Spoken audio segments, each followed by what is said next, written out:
Veillée d'automne au cercle gascon de Rions. Ambiance musicale, voilà qui contraste avec la tranquillité apparente de ce village situé dans la vallée de la Garonne, à l'écart des grands axes. Rions et son histoire millénaire, l'une des plus anciennes cités d'Aquitaine.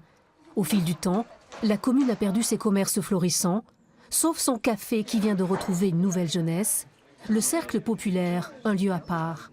C'est un endroit où il y a du passage, où il y a toujours des gens souriants, un accueil, on va dire, toujours bienveillant, avec le sourire. Et c'est important de nos jours. Au printemps dernier, une dizaine de bénévoles, des habitants, ont décidé de prendre les choses en main. Ils ont réinvesti ce lieu emblématique de Rions qui avait fermé ses portes en 1991. Dans le village, voilà, plus personne ne se rencontrait, parce que les seuls lieux, c'était donc à l'épicerie du coin. Bon, c'est très rapide comme rencontre, on ne se pose pas. Dès que là, on voit quand même maintenant les gens revenir, s'installer, se parler entre eux, les anciens qui viennent nous raconter leur vie d'avant. C'est ça qui est bien, je trouve. La création des cercles gascons remonte au XIXe siècle, à l'initiative de notables locaux. Puis ils se sont démocratisés avec la montée en puissance de l'industrialisation. Le cercle devient un sas de décompression pour les ouvriers qui rentrent du travail. On y boit à prix réduit, on rit, on échange, on discute politique et surtout, on joue. Les plus anciens se souviennent.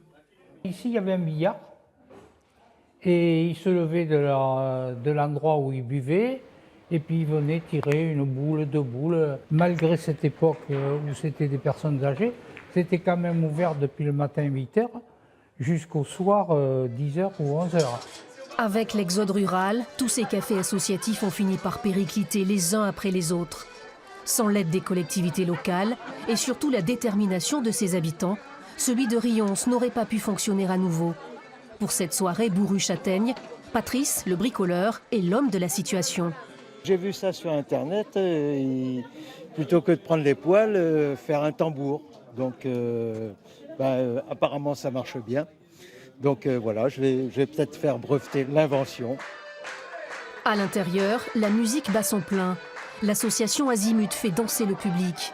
Le cercle, fidèle à son esprit initial, est aussi devenu un véritable lieu de programmation culturelle. C'est pas comparable non plus à ce que ça a été, parce que bon, il n'y avait pas des animations comme celle de ce soir. Ça avait envie de faire passer des groupes de musique, de théâtre, des rencontres avec les gens. Pour moi, c'était surtout culturel. Les cercles populaires, tout un réseau de proximité qui renoue avec le terroir authentique. C'est le genre d'endroit qu'on a envie de découvrir dans différents villages et ça peut créer le souvenir en fait, ça peut donner l'envie d'y revenir. Ce lieu, à l'atmosphère si particulière, est une parenthèse enchantée pour toutes les générations, comme une oasis au milieu du village.